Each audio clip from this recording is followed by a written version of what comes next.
Impossible de les rater, ce sont les stars du jour, du piétonnier. Dorénavant, ces cyclos électriques vous transportent gratuitement dans le centre-ville, une aubaine pour ces touristes français. C'est agréable de se balader l'été en plein air en vélo, comme ça laisse le temps d'admirer le paysage.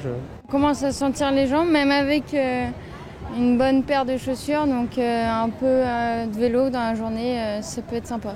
Sympa, surtout quand il ne faut pas mettre la main à la poche. C'est l'autre atout séduction de ces triporteurs gratuits, qui sont avant tout des supports publicitaires mobiles pour les annonceurs. Le fait que ce soit entièrement financé par la publicité, ça ne me dérange pas, je trouve ça même très bien.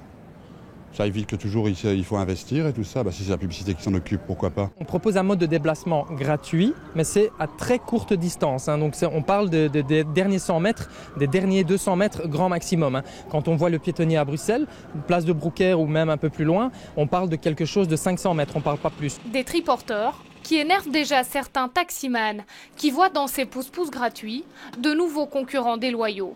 Pris à partie ce matin, le cofondateur de la société de cyclo tient à rassurer le secteur des taxis.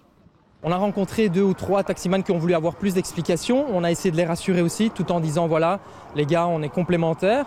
On n'est pas là donc pour marcher sur vos plates-bandes, on n'est pas concurrents, pas du tout. Ces cyclos électriques existent déjà dans d'autres capitales européennes. Les fondateurs belges garantissent que le service restera gratuit. 10 modèles sont actuellement en circulation. L'objectif est d'atteindre les 1000 triporteurs d'ici 5 ans.